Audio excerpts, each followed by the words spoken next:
and my husband was right there and I was like, babe, my water's breaking. But what was I gonna do? I was in labor and I had made up my mind not to get the epidural. And I could tell it felt like I had to poop. I have never made noises like this in my entire life. But don't push, you're 9 centimeters, you have to wait till you're 10, you're gonna rip your cervix. And I'm like, oh my God, I'm gonna rip.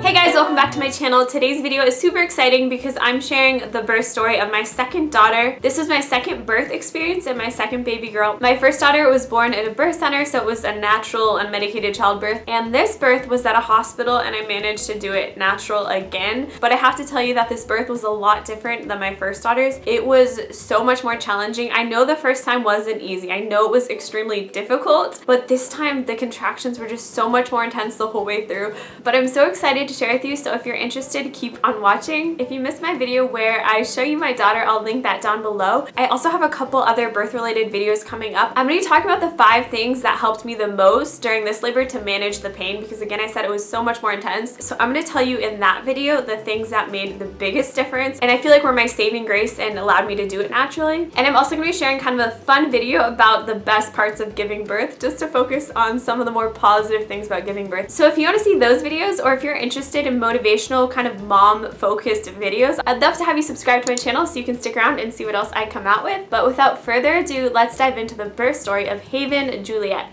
Just to set you up for the story, at 39 weeks I had an OB appointment. They checked my cervix and I was about 75% effaced and maybe dilated like a fingertip. Like things were not moving at that point and she did not think I'd be in labor, you know, that day or the next day. My daughter's due date was September 29th. On Saturday, September 30th, I started having contractions throughout the day and they're about 10 minutes apart. You know, I could talk through them. They weren't super intense. And before then I kind of had some crampy feelings and I could feel like things were starting to kind of get going in my uterus a little bit. So when I continued to have consistent contractions throughout the day, I was really thinking that my body would progress into labor on that day. Because with my first daughter, I'll link her birth story down below so you can see how the birth stories compare, but my contractions progressed and then I had a baby. They didn't really waver or come and go. But our first plan for childcare for my 2-year-old daughter was to have my husband's mom drive, which is a 6-hour drive to her house, and then she would help us with that transition while we're at the hospital and everything like that. So on Saturday, I really thought things were progressing. So we called her and she came down that day and was here by Saturday evening. But of course, Saturday evening, my contractions totally die out and that was that.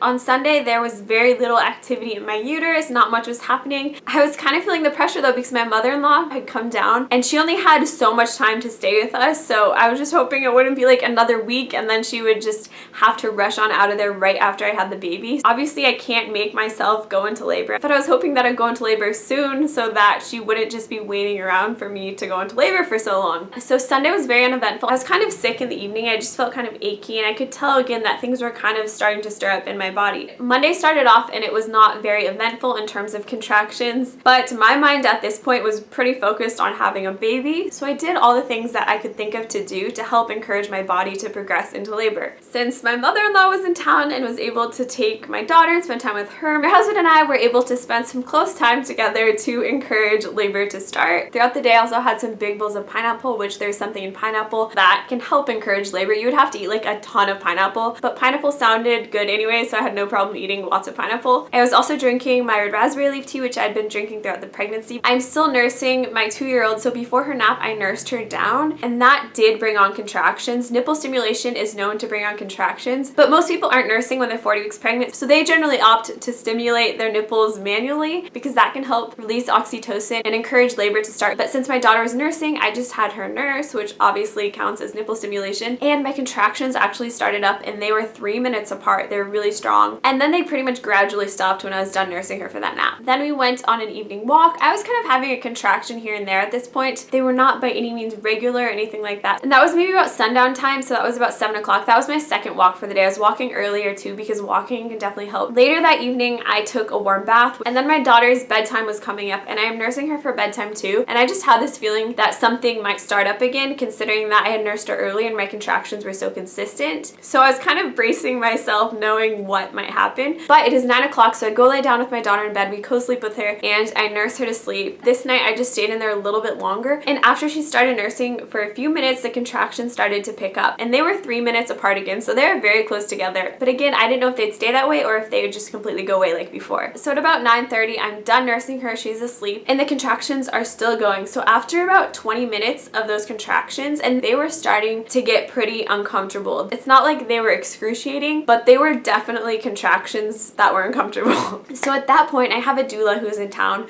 So I text my doula, I let her know that I nursed my daughter and that I started having contractions and that they were continuing at 3 minutes apart. Since it was the evening, it was about 10 o'clock now, she encouraged me to try and lay down to see if the contractions would go away, because it would be a really, really good idea to get sleep before you try and give birth, because giving birth takes a lot of freaking energy. It takes so much energy. And at 10 o'clock, oh my gosh, you guys, I was so tired. I wanted to sleep so bad. Normally, I've been going to bed late, but on this night at 10 o'clock having contractions, I just felt so weak and so tired. So I laid down on this day bed that I'm sitting on right now, and the contractions just continue. Maybe 10 minutes after that, I felt this popping inside of my stomach, not my stomach, inside of my uterus. And from watching different birth stories, I had heard that that's what it feels like when your water breaks. So I thought, I think that was my water that just broke. But at that point, it's not like water came gushing out of me. I think I was standing up actually at this point. I was standing up. So I lied back down, and then I had a contraction, and I just felt like a little warm gush in my undies. And I knew I did not pee myself. So I thought, okay, I think my water broke. So I texted my doula and let her know what's going on. And then sure enough, the next contraction, I felt a little gush again. So at that point, I was sure I wanted my doula to come over, because if your water breaks, it's kind of time sensitive because there's a risk of an infection, especially if you're delivering at a hospital. They're gonna be a lot more concerned and kind of stringent about that. So at this point, I just had to go to the bathroom, and the contractions were strong at this point. So it was probably close to 11 o'clock right now. So at that point, I knew, okay, I'm not gonna get sleep, and that kind of sucked because I was so tired, but I really had to go to the bathroom. And I just stand up, I walk 2 steps, which I'm so glad I did, because I got off our rug and onto our wood floors, and my water just came gushing out of me. That sensation itself wasn't uncomfortable, but I was having such a strong contraction. I was just standing right here in our living room, and I could not believe what was happening. And my husband was right there, and I was like, babe, my water's breaking. And it was just like coming out of me. My husband just brought a towel over, and then when it stopped, I was able to go to the bathroom. And then from there on, the contractions were so intense, and I think this is a main reason that this labor was so much harder than my first labor. Again, my first labor was not easy. No, it was not easy, but I had my bag of waters intact until 9 centimeters. I actually had them manually break it at 9 centimeters just to help relieve some of that pressure that was in there, but I did not labor without that bag of waters, and that bag of waters provides a significant cushion around the baby. It can make a big difference in the feeling of the contractions. So my contractions were so intense right now. They're still about 3 to 4 minutes apart, and I was just anxious for my doula to get there.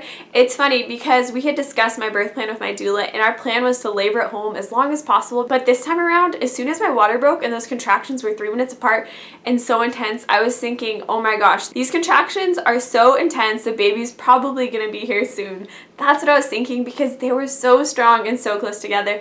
And at that point, I was just like, my doula needs to get here. We need to go to the hospital. I just couldn't fathom, just with the intensity of things, being in labor for that long. So we have our bags in the car. Luckily, my mother-in-law's here with my daughter. The doula gets here. As soon as she gets here, I tell her I'm ready to go to the hospital. So she gets back in her car, and we make our way over to the hospital. Luckily, we live like 2 miles away from the hospital, so it's super close. But oh my gosh, I remember my husband going over bumps, and you know, with a big belly, the seatbelt right there and all the pressure in my stomach, I was just not feeling well. So we left the house pretty much right at midnight, and we get to the hospital. We have to go in through the emergency section, so we check in, and even then I'm still having contractions every 3 minutes apart. So they offer me the wheelchair, but I'm like, I do not want to sit down. When I was in labor, I did not want to sit down at all. That just sounded so uncomfortable. I just wanted to be on my feet. So we walked up to the labor and delivery area, but they check me in just to check my vitals, and they have to confirm that my water did in fact break. So I go into this little room with my husband and my doula, and I have to put on this robe, and I was so cold. I was just shaking and cold, and they check my vitals. Everything looks good. They do a swab and confirm that my water did break, and all of that took about 30 minutes or so. And then I get transferred into the room that I'd be laboring in. The facilities at this hospital are very nice, which I did appreciate. The room is quite big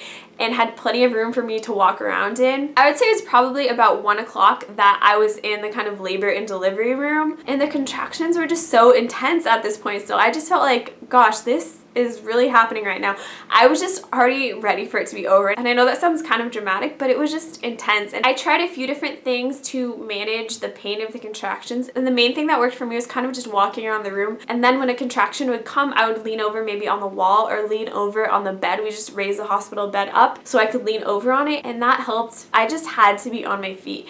I tried sitting on the ball, but that was not comfortable at all. Literally, the only time I was on my back or sitting was when they checked me. That was literally the only time because it was so uncomfortable. So it was probably about another hour or so that I was having these contractions still at 3 minutes apart. My doula tried some different things, but she said it looks like you don't want to be touched, like you don't want to be massaged, which was totally spot on. I just wanted my space. She tried pushing on my hips and that did not help at all. It almost made things worse, whereas last labor, I remember that did feel really good, that pressure. Again, I think it's because I didn't have my bag of waters, that just baby's head descending into me was so much more painful that I didn't want any more pressure on my body. So for most of my labor, my husband and my doula stayed at least at arm's distance because I just kind of needed my own space and needed to walk around and do what I wanted to do. So after the nurse finished admitting me, she came back in to offer to check me to see how far along I was. At this point, I was hoping to at least be a 5 or 6. To me, it felt like I had worked up to that point. And I get on the bed and she texts me, and I was at 3 centimeters. And that was so discouraging because I was just in so much pain. And I'm not trying to scare anyone, I'm just being completely honest.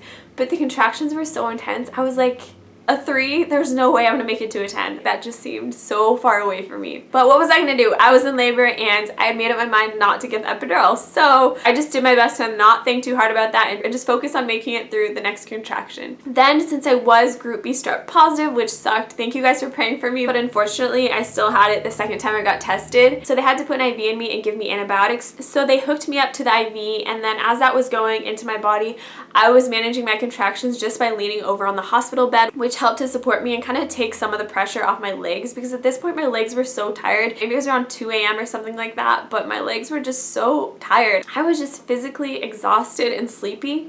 And not only that, but I was so cold in that room. I mean, my husband had his like big winter jacket on, my doula had her sweater and pants on, and I was just there like in my underwear. I think I had a bra on and underwear and then that cloth gown on top of me just because I was so cold, and that made me so tense. And I know it's so bad to be tense when you're in labor, so I was just itching to get off of that IV and get in the tub, because I was in the tub at the birth center with my first labor, and that helped the pain so much. It just helped so much to take the edge off the contractions to be in the warm water. And I was so cold and hurting so much, I just wanted to be in that warm bathtub with everything that was in me. So the second the antibiotics were done, we called the nurse in the room and I hopped right in that bathtub. Also, throughout this whole time we had worship music playing, which is nice. It just set a nice environment in the room, and my doula was diffusing some oils to it. And I'm remembering now too, we did take some time to pray and pray over the room and pray over the labor and my body and my baby. And I definitely recommend just doing that and inviting God into the experience when you're in labor, because if you ever need God and God's strength, it's definitely in a time like this. The time in the bathtub, oh my gosh, you guys, it just felt like years. It felt so long. I was in there for hours and hours, and the contractions were so close together and so strong, and it was just so intense. My husband and doula were just kind of sitting there being quiet, and I was just getting through each contraction again and again and again and again. And between every contraction, I was so thirsty. So my doula would give me a sip of water. There were jets in the tub, which I didn't really feel, but I liked feeling the sensation of the bubbles and jets around me, because I feel like it kind of distracted from just feeling the contractions, if that makes sense. And then there's also the shower head, which was removable, so I put that on my abdomen because that felt really nice with the warm water and kind of just the gentle pressure of the water on my stomach as well. But for hours and hours, I was just on my left side kind of supporting myself. My head was kind of hanging over the tub, and being in that position was so much more comfortable and relaxing than standing, because my legs were just getting so tired standing up. So it was so nice to kind of feel weightless and just rest in the tub and just power through those contractions one after the other. The nurses did a great job at just kind of staying out of the room. After the antibiotics and stuff like that, they were barely in there over the hours that I was in labor. In my mind, I was planning on staying in the bathtub until I felt ready to push, because out of all the scenarios my body could be in, being in the tub right there was the most comfortable thing for me to do. The contractions started to get longer and longer, and I had heard about people making like loud primal sounds before in childbirth, but I didn't do that with my first one. I was like kind of moaning and groaning, but it wasn't like I did with this labor, and I could not believe that making these noises actually helped so much with the pain. I have never made noises like this in my entire life, but what I pretty much did was this like low, like bellowing out for the whole contraction. I did not learn this in a class or anything. I did not take any breathing classes. I just kind of listened to my body. This labor, I had to rely on my breath so much more than the first one. This labor was like, if I didn't breathe and if I didn't kind of bellow out, that was just my holy grail coping mechanism for each contraction. So when one would come, I would kind of take some deep breaths and brace myself for what was coming, and then it was just like this, like it was way more loud and way more intense. It was like some indigenous chant or something, but it was just like low and super loud bellowing out, but making that low noise and trying to bring my voice really low helped to channel the energy down into my pelvic region. And I've heard that if you're kind of screaming and making high-pitched noises, it just doesn't aid in your labor because all the energy is up here in your throat. But it was so weird. It was like the louder and more intense the bellowing out, it actually helped kind of balance out the pain of the contraction, which is really weird. It was still, they were so hard, you guys. These contractions were just so intense right from the get-go, even at home. Not that they're this bad at home, but just that intensity of them. The pressure, it felt, I don't want to scare people away from having a natural childbirth, but it felt like my hips were gonna pop off. It was just really difficult for me. So at this point, I still remember the first contraction where I felt just a little more pressure, kind of like in my rectal area. Just like if you've heard that it feels like you have to go poop when you're getting close to push, that is definitely true. And I remember there was one really intense contraction. It was me starting to go in transition, and I just felt that kind of bit of pressure, and it kind of came back as the contraction ended. But I think that was just her head entering into my pelvis more. But when I felt that, I just got this rush of energy. I was so excited because I felt like my body was finally making progress and I was getting close to the end. And that's so funny because with my first labor, when I was in transition was when I wanted to give up. But with this labor, because all the contractions leading up to transition were so hard, I was actually looking forward to transition, even though that was the most painful time the first time, because I thought I just wouldn't even make it to the end. So at that point, you guys, I was so excited for each contraction because I was so excited for it to be over. Throughout this whole labor, I was not talking. I was not making small talk at all. It was like pretty much dead quiet in that room besides me moaning and groaning. But I just started speaking out. I started talking to our baby. I started praying. I started thanking God. I just started getting really vocal, kind of just to encourage myself and just speak some good things over myself. But throughout my labor, I was telling myself things like, this is good, this pain is good, this pain is good. And instead of saying no, no, like, I don't know how you could shout things like no, I guess, in your labor, I would say yes, yes, yes, like during my contractions, like I wanted them, because I know our words are so powerful. But in the bathtub, I started telling the baby girl how we wanted her, how we're ready for her, how we wanted to kiss her and hold her, and how God had such an amazing plan for her life and we're so ready for her. And I started encouraging myself and telling myself that I was amazing, that I could do this, that I was going to do this. And those things just kind of made myself laugh and just lifted up my spirits to be shouting out all these things. That really helped to kind of change the mood around. But again, the contractions were freaking intense at this point. They were so long and so strong, and her head was just pounding through my pelvis. Like, it just felt so intense. Again, I wanted to be in there till the very end because the water just made such a difference. But when it felt like I was getting close to needing to push, we finally got out of the tub and I had a few contractions standing up, and the nurse comes in and then she checks me and I was at a 9 centimeters. That was like hours later. It was probably like 5:30 a.m. at this point, so I was probably in the tub for like 3 hours, I would say. But I was like, yes, 9 centimeters. We were so close. I can do this. And I knew, you know, things were not going to stall. My body was going to do this. It was so hard for me to like lie on my back. That was just the worst. It's so interesting with my first labor, it wasn't like so uncomfortable to lie on my back. It just kind of was what it was. But with this labor, I just could not even, my tailbone, everything hurt so bad. It felt like all my joints were just going to fly off and ping against the wall because things were just like, just all the pressure and everything going on. So after they checked me, the bed was like this. So I turned around and put my hands up here and was like leaning over the bed. Hey, on video. Oh. Good job. You're almost there. You're getting there. Bit by bit. How far apart do you think they are? And that was the most comfortable for me. And then from that point, I think before that too, oh wait, I think I threw up in the tub too. I just started kind of throwing up here and there because the pain was so intense. But I could feel the baby descending, so I was just like, yes, let's do this, let's do this. And I could tell, it felt like I had to poop. And my doula was like, well, why don't you try and go poop? And from my experience with my first labor, I don't think I pooped in my first labor, but it did feel like I had to poop, but it was just a baby.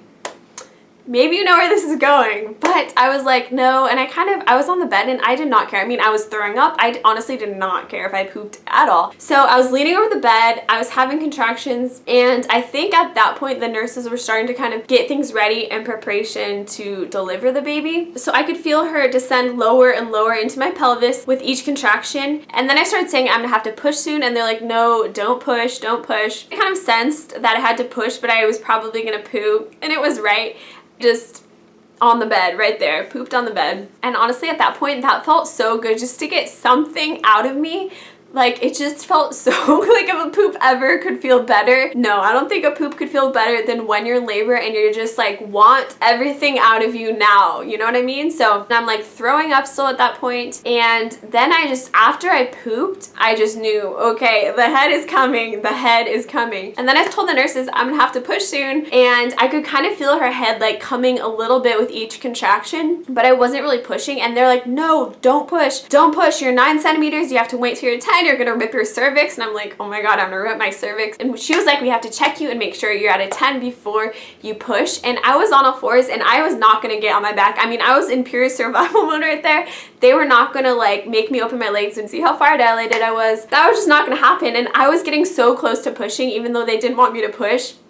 So they were encouraging me to breathe through my contractions, and my sweet doula was like, just breathe, just breathe. I'm glad she was there because the nurses were just like yelling, like, don't push, don't push. So my doula was saying, just breathe through them, breathe through them. And in my mind, I was thinking, are they telling me not to push because the doctor's not here yet? I was just trying to figure out, am I really gonna rip my cervix open if I push? But I just decided I don't care what they're saying. I'm just gonna go with my body. I'm not gonna rush to push things because I know if you push really fast, you're at greater risk for tearing, and I obviously did not want to tear. But at that point, oh my gosh, the nurses were scrambling. I heard like the tools clinking around and them pulling everything out that they would need to be ready for the baby. And then I push a little bit and I'm like, oh, it feels so good to push, just to like use a contraction to kind of push that baby out. There is so much relief. And I think it was just a couple pushes. I was trying to go slow, but I'd push and kind of hold her right there because you can kind of like relax, but I didn't want to relax and kind of like take her back in. So I'd kind of push and then kind of just keep her right there. And then I pushed, I don't know, it was just like a couple pushes, but each push kind of like,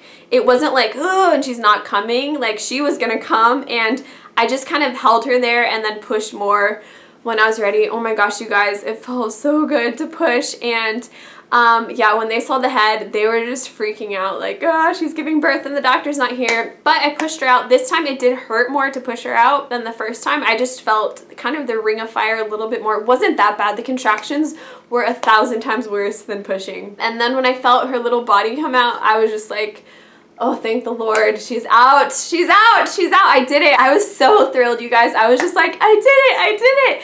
And I was still on all fours. I couldn't move, so I was just like leaning over, and she was on the bed. They did catch her and everything, but she was down below me on the bed, and the umbilical cord was kind of short, so I had to stay there until it finished pulsating, and then they could cut it. And she started crying too. She was crying right away, right when she got out. And oh, I can't even tell you, I felt so good. Just the relief of having that be over was the best feeling. You know, if you like go on a really long run or a really long hike or do something really intense physically, it was that great feeling of accomplishment times 1,000. It felt so good. So they took her to the little bassinet tray thingy, and they just made sure everything was okay and that she was crying. There was a little bit of fluid in her because I wasn't pushing for that long, and if you push for longer, it helps to clear out their lungs by compressing them. But since I didn't push for very long, I kind of just got her out of there as soon as I could. There was a little bit of fluid, but that was totally fine. It wasn't an issue. And they brought her over to me, and she was so cute. The first thing that struck out to me is that she's so fair. My husband is part Filipino and part Guatemalan, so my first daughter totally has his complexion, and this daughter was fair like me,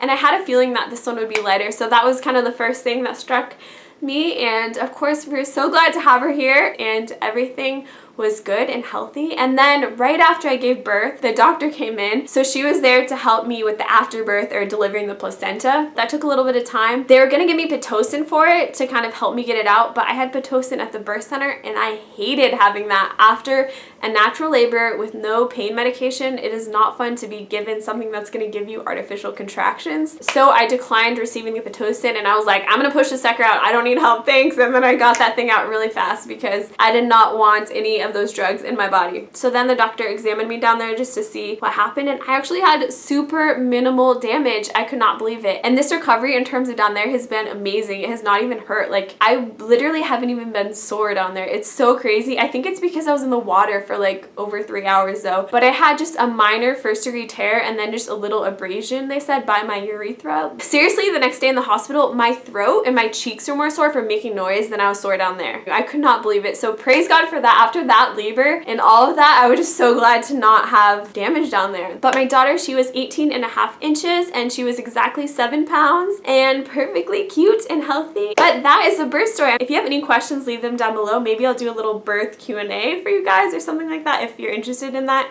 I know that was long, but I feel like there's so much more I could still say. But overall, the experience was good. It was so much more intense than my first one, but I did it, you guys. I had a natural childbirth, another one. But if you're watching this because you are pregnant and you want to have a natural childbirth, you totally can. My intention is not to scare anyone about it, but I'm just sharing with you my experience. I do not regret not having the epidural by any means, of course, because I did it. It was really hard, but of course, when something's really hard, the feeling of accomplishing it is the most amazing that it could be, right? Because I got through that. That feels so good. And there are people who say that having that feeling, especially as you enter motherhood, that you survived labor, to climb up that mountain and reach the top is just the most amazing feeling. And I'm so proud of myself. I'm so grateful for my husband who knew to stay out of my way because I did not want to talk to him or have anything to do with him. My doula who knew how to support me and kind of just give me the water and the things that I needed and pray for me and things like that.